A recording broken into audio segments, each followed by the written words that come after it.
Hi guys, Catalina here from Bookish Delights with my Christmas book haul video. I'm rather excited.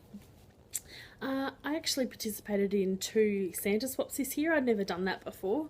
The first one was with ARA, which is the Australian Romance Readers Association, and I was lucky enough first off to receive Dance Upon the Air, which is the first book in the Three Sisters Island trilogy. This is the first Nora Roberts book that I'd ever read, and I really enjoyed the whole series. So I'm looking forward to actually reading that again in 2014. It's sort of a little bit witchcrafty. It's set on the small island of Three Sisters off the coast of Massachusetts. There's a little bit of sort of romantic suspense and intrigue, but I just really like the setting of the small coastal town, and the characters are really lovely too, so I'm looking forward to reading that one again. Next up was another Nora Roberts. It's the first book in the Key trilogy, and it's Key of Valor.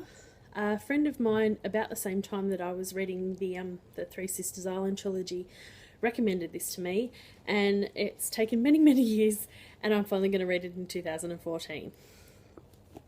Last up, I got Don't Tempt Me by Sylvia Day. This is one of her Regency books. It's got a set of twins, and by the sounds of it, one of them dies, or people think that she's died, and the other one takes her place. So I'm kind of looking forward to that. Sylvia Day's a really great writer. She does angst really well and sort of the intrigue, so I'm looking forward to having this in my bookshelf. Next up was a Santa swap on Library Thing, and the first book I got was Night Swimming by Laura Moore. All the books that I've read by Laura Moore so far are sort of set on ranches and around that sort of lifestyle, so with horses and things like that. So this is a little bit of a departure.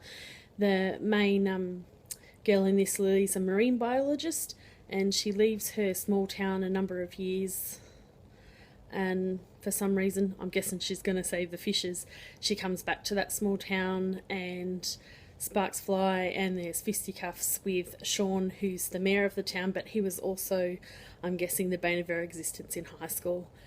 So that should be fun. I'm guessing they're going to end up falling in love though.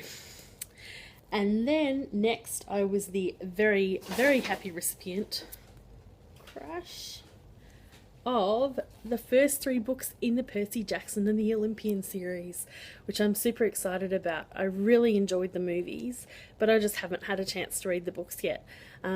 So I'm going to read you all 2014. Looking forward to it.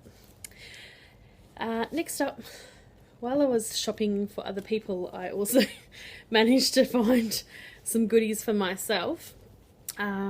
Just 4 little Mills and Boon books. The first one is Christmas Rescue, or Rescuing Christmas. And I mean, shelter animals, kind of something close to my heart, so I thought, why not? And it does have a story by Vicki Lewis Thompson, who I quite enjoy. She has a Sons of Chance cowboy series, so I thought, why not? It's Christmas after all. Next up was a One Night She Would Never Forget by Amy Andrews, who, she's a very funny lady. I've seen her a couple of times talking at ARA conferences, and she's a real hoot. She's very Australian or ochre in her writing, which is quite interesting to see. So I'm looking forward to giving that one a bell. Next up, we're Turning Up the Heat. This has got a short story by Laurie Foster, Victoria Dahl, and Christy Ridgway, who I don't think I've actually read before, but I really enjoy Laurie Foster, and I love Victoria Dahl. She writes great contemporaries with very funny characters. She's very snarky, which I enjoy. And speaking of Vicki Lewis Thompson, I have Cowboys and Angels, which is one of her Sons of Chance books.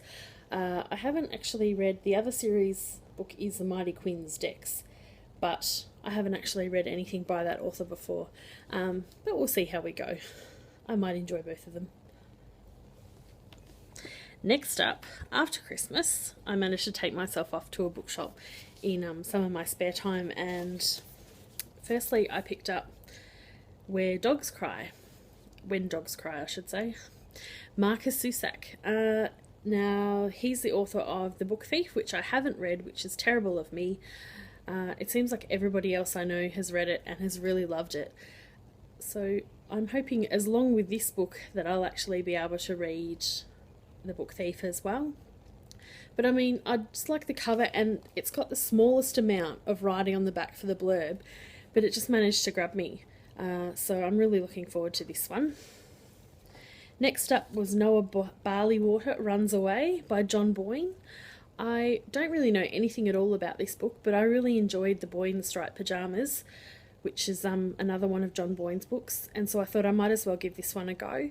I did actually buy 2 John Boyne books. The second one was an adult, This House is Haunted, and it sort of sounds like it's a little bit of a retelling of Turning of the Shrew.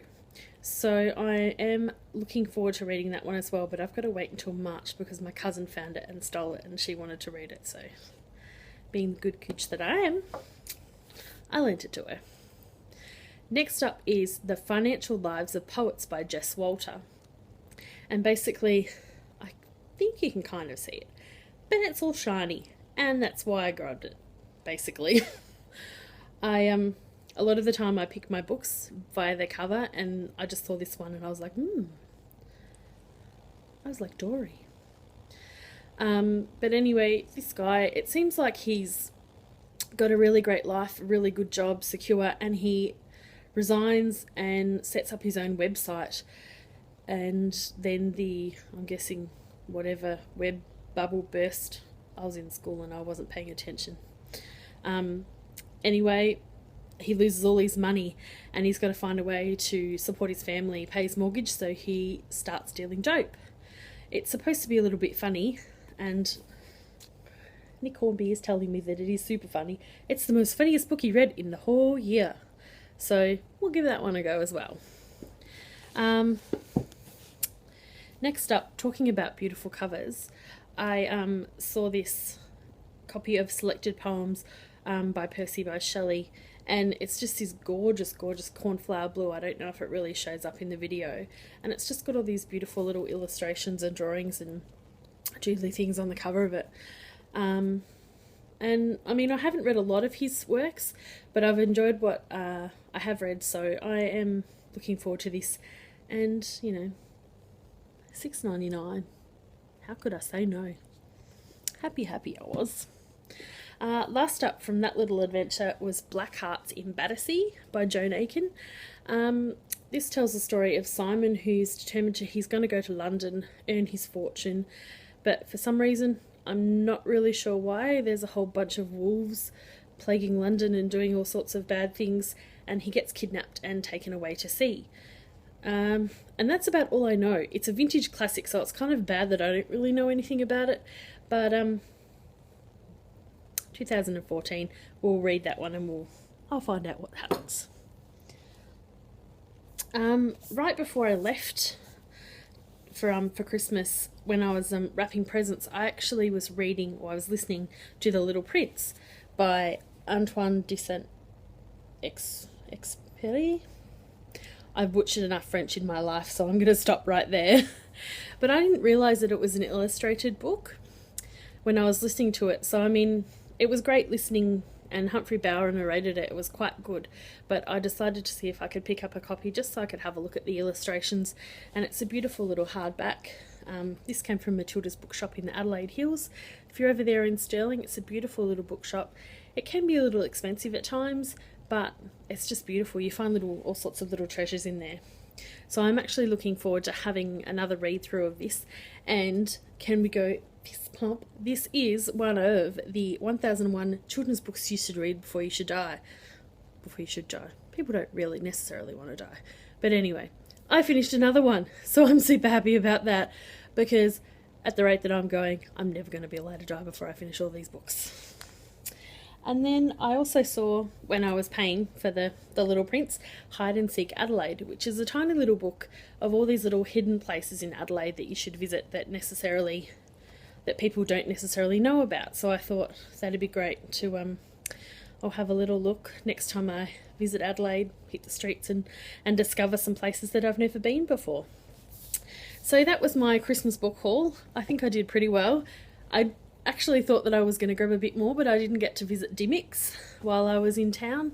But that's okay. That's what Book Depository's for. And I've already watched quite a few other book haul videos, and my TBR is growing with each video. I tell you, it's terrible. But there's always room for at least one more book. So leave me a message below letting me know which book you think that I should read first. I've only read 2 books out of all of the books that I've bought this time, so I've got a lot of catch up to do. Or if you've read any of them, let me know what you thought of them. Pop a link down below to your Christmas book haul video, and I'll give that a look as well. Hope you guys have a great new year. Bye.